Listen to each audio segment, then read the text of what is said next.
Na nossa dica jurídica de todas as quartas-feiras, Dr. Rolf Santiago comigo novamente aqui no programa. Dr. Rolf Santiago, bem-vindo. Obrigado, Agnello. É sempre um prazer estar aqui. Bem, hoje o assunto é muito importante para você, amigo trabalhador. Deixa eu lhe fazer uma pergunta introdutória. Você sabe quais são os seus direitos, ou pelo menos quais são os seus 5 direitos aos quais você deveria saber de cor, a fim de que você, de alguma maneira, não tenha nenhum tipo de perdas ou prejuízos? É isso a dica de hoje, não é, Exatamente, doutor? Exatamente. E quais são esses 5 pontos importantes? Hoje eu elenquei 5. Eu elenquei 5, Agnello. Esses 5 que eu elenquei hoje são os do nosso dia a dia enquanto trabalhador. Lógico que a gente tem direitos fundamentais quando a gente sai de uma empresa, a gente tem direitos fundamentais que devem ser respeitados para a nossa saúde, mas para o nosso dia a dia nós temos 5 básicos, que eu considero os principais. Que são ele, primeiro de tudo, o registro na carteira. Por quê? Porque o registro é o que formaliza o seu contrato de trabalho.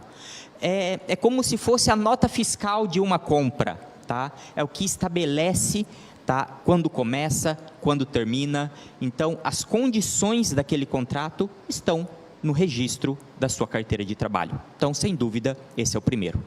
O segundo seria, acho que o que todo trabalhador espera, o salário. O salário sempre respeitando o piso da categoria, e se a categoria não tiver o piso, tá?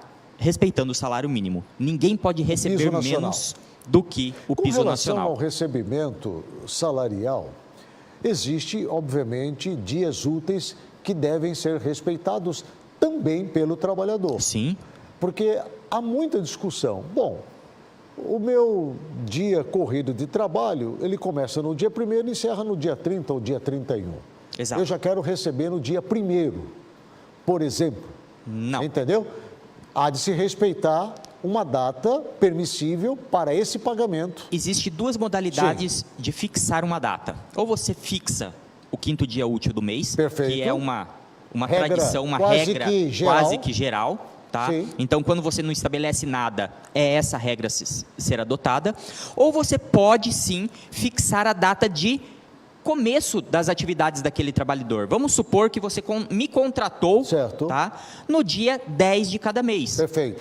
No nosso contrato pode ficar estabelecido que todo dia 10 é a data do meu recebimento. Perfeito. Tá? Então, isso é perfeito. Isso é um acordo que pode ser tratado entre ambas as partes. Pode, sem problema nenhum. O que não pode acontecer é você me contratar por para que eu preste um serviço mensal para você por um valor inferior ao mínimo permitido para a minha categoria ou para o salário mínimo, no caso não tenha categoria. O salário mínimo comercial. Exatamente. Terceira dica. Tá? Então, a gente teve carteira salário, assinada, depois salário, jornada. Jornada, em regra, tá? Lógico, a gente tem várias exceções, mas a gente vai tratar aqui de forma genérica. Então, regra, 8 horas diárias semanais.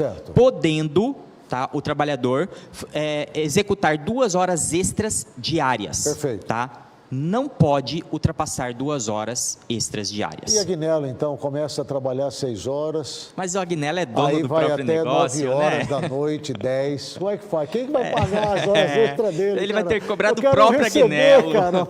Ninguém me paga, pô. Você começa a trabalhar às 6 horas da manhã, para 10 horas da noite, ninguém me paga, doutor. É verdade, é verdade.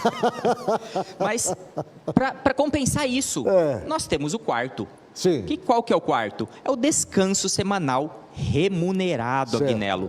Então, quando a gente fala descanso semanal remunerado, não é que no seu dia de descanso a empresa vai lá e vai te mandar o dinheiro, não. É que aquele dia de descanso que você vai ficar na sua casa, que você vai fazer o que você quiser, não vai ser descontado do seu salário. Isso. Tá? Então, esse descanso semanal, ele prioritariamente deverá ocorrer aos domingos. Eu gostaria muito que fosse no sábado. Eu também. Eu também. Eu gostaria muito que reconhecessem o sábado como dia de descanso. Infelizmente... Nós estaríamos devidamente ajustados com a palavra de Deus, a Bíblia. Mas, enfim, o homem mudou do sábado para o domingo. Fazer o quê? Eu permaneço guardando aquilo que está na Bíblia. Exatamente. Se a Bíblia fala é sábado, então eu vou seguir o que está na Bíblia. É sábado. Agora, eu não posso impedir quem quer guardar o domingo. Cada um tem o direito de escolher aquilo que mais lhe convém. Eu, às vezes, abro o escritório no domingo, mas no sábado eu descanso. Fala, né? 6 dias trabalharás e farás toda a tua obra. Mas o 7º dia é o sábado do Senhor teu Deus. Não fará nenhum trabalho, nem tu, nem o teu filho, nem a tua filha, nem o teu servo, nem a tua serva, nem o teu animal, nem o forasteiro dentro das tuas portas ou das tuas terras. Porque em 6 dias fez o Senhor o céu, a terra. Eu estou aproveitando e fazendo propaganda aqui na Bíblia. Tá certinho. Mas nós temos mais um.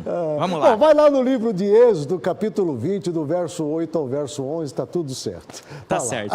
Mas para a gente encerrar os 5 principais de hoje, nós temos também um muito importante e que muitos patrões esquecem disso, que seria o FGTS, o recolhimento do FGTS. Lembrando aqui, o FGTS é uma espécie de poupança forçada para o empregado, certo? E quem recolhe o FGTS é o patrão, tá? E é no percentual de 8% em cima do salário. Não é do salário mínimo. Por quê? Porque se o patrão... o trabalhador exatamente. Se ele ganha 2 salários, é recolhido em cima dos 2 salários. E não em cima do salário piso ou do salário mínimo. Então, lembrando, é em cima do salário que o funcionário recebe. Então, o FGTS é um dever do patronal, mas é um direito funcional. Perfeito. Dr. Rolf, mais uma vez, brilhante com a sua orientação, sempre importante. Lembrando que o Dr. Rolf está à sua disposição em qual portal? Está aqui. Rolf Santiago. Esse Hermes é puxa-saco, olha só, né? Já está aqui, Rolf Santiago. E se você só colocar aqui em cima, você vai ver que vai aparecer você num monte de lugar. Então, continue postando, viu, Hermes? Isso daí. Doutor Rolf, obrigado aí. Um grande abraço. Agnello. Tá? Aí, grande abraço. Olha, viu? Tem você aí, ó. Isso aí. Que legal. Bacana. Eu vou para mais um rápido intervalo comercial, volto na sequência, não sai daí.